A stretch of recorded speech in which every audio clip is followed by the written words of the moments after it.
मुझे लगता है कि हिमाचल के इतिहास में ये पहला ऐसा अवसर आया कि जो बहुत महत्वपूर्ण और प्रेस्टिजियस हमारी प्रॉपर्टीज़ हैं उनको नीलाम होने की नौबत आई है।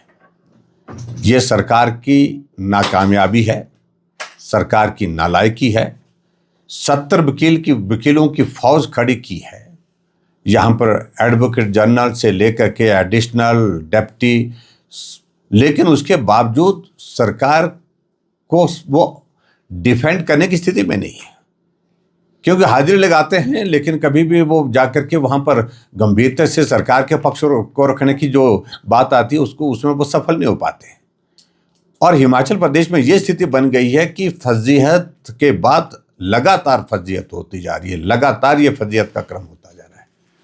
कुछ फैसले ऐसे लिए जिसके कारण जगनसाई पूरे देश भर में हुई, और उसके अलावा जब ये कोर्ट का फैसला आया 13 जनवरी 2023 का फैसला 64 करोड़ रुपए जो अपफ्रंट प्रीमियम को देने की बात उस कंपनी के लिए कही गई थी, जहां सरकार को आज वो पैसा लगभग 150 करोड़ के करीब पहुंचने वाला है।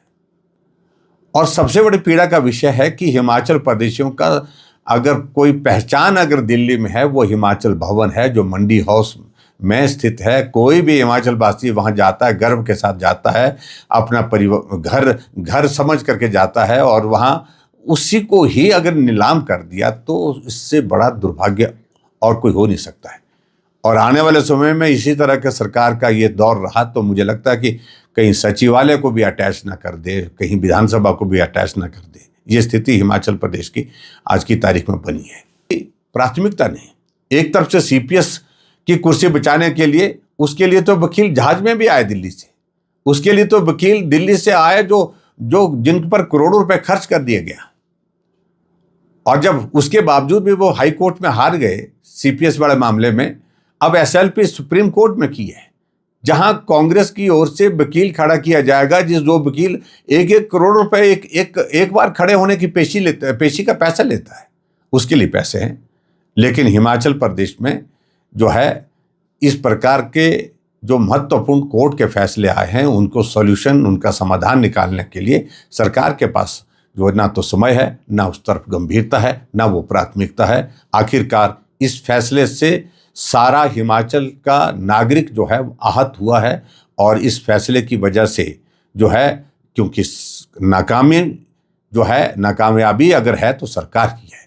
सरकार ने हाइडल सेक्टर तो पूरी तरह से तबाह किया, और हाइडल सेक्टर नहीं, मैं कह रहा हूं कि हिमाचल प्रदेश ही तबाह हुआ है।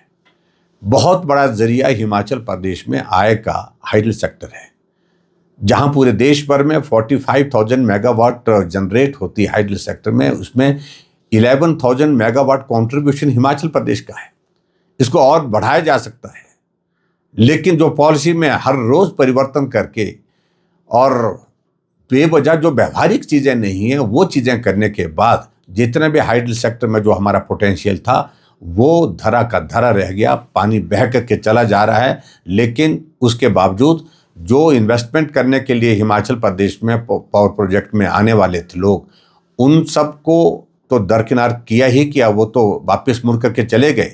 लेकिन जो एसजेवीएनएल, हमारा एनटीपीसी, एनएचपीसी, जो ऐसे जो है गवर्नमेंट ऑफ इंडिया के जो हमारे उपक्रम हैं, उनको भी जो प्रोजेक्ट दिए गए हैं उनको भी रोक करके रखा हुआ है। उनके खिलाफ भी कोर्ट में गए हैं मामले में, और इसके कारण सीधा सा मेरा कहना है कि बहुत बड़ा नुकसान हिमाचल प्रदेश को तो हुआ है। और हाइडल सेक्टर जो पूरी तरह से तबाह होने के साथ साथ में कोई सेक्टर अभी हिमाचल प्रदेश में ऐसा नहीं बचा जहां पर जो है प्रदेश सरकार ने जो उसको क्षति नहीं पहुंचाई, नुकसान नहीं पहुंचाया है। पॉलिटिकल जो उनके इश्यूज हैं उसके प्रति तो सजग है, वो तो कैबिनेट रैंक के साथ बनाए गए हैं, जहां जितने साथी सहयोगी हैं वो कैबिनेट के दर्जे के बिना कोई है ही नहीं, उसके बिना चलता नहीं है। और उसके बाद जो सीपीएस बनाए गए जो गैर कानूनी तरीके से बनाए गए हैं और संवैधानिक तरीका उसका बनाने का था ही नहीं। और हैरानी की बात है हमको कि जब सीपीएस के मामले में पहले से कोर्ट का फैसला आ चुका है, सुप्रीम कोर्ट का फैसला आ चुका है, और भारतीय जनता पार्टी की हमारी सरकार रही हमने 5 वर्ष नहीं बनाया, कम से कम उससे सीखना चाहिए था कि भाई नहीं बनाया तो कोई वजह रही होगी। क्या हमारे ऊपर दबाव नहीं था? पॉलिटिकल कुलीग्स का आग्रह था कि हमको सीपीएस बनाया जाए, हमको सम्मान दिया जाए, गाड़ी दी जाए। होता है सारी बातों को लेकर के ऐसा आग्रह आता, लेकिन हमने कहा नहीं किया जा सकता, ये संवैधानिक दृष्टि से संभव नहीं है। अगर हमने नहीं किया तो कांग्रेस के नेताओं ने क्यों किया? क्योंकि उनको गलतफहमी हो गई सरकार कुछ भी कर सकती है, और सरकार कुछ भी कर सकती है उसका परिणाम अब भुगतना पड़ रहा है। सीपीएस हटा दिए गए और करोड़ों रुपए हिमाचल प्रदेश के सीपीएस को बचाने के लिए वकीलों को दे दिए गए, और सुप्रीम कोर्ट में मामला लगा तो वहां पर एक पेशी का 1 करोड़ रुपए वहां पर वकील लेंगे, उसके लिए देने के लिए उनके पास पैसे की कमी नहीं है।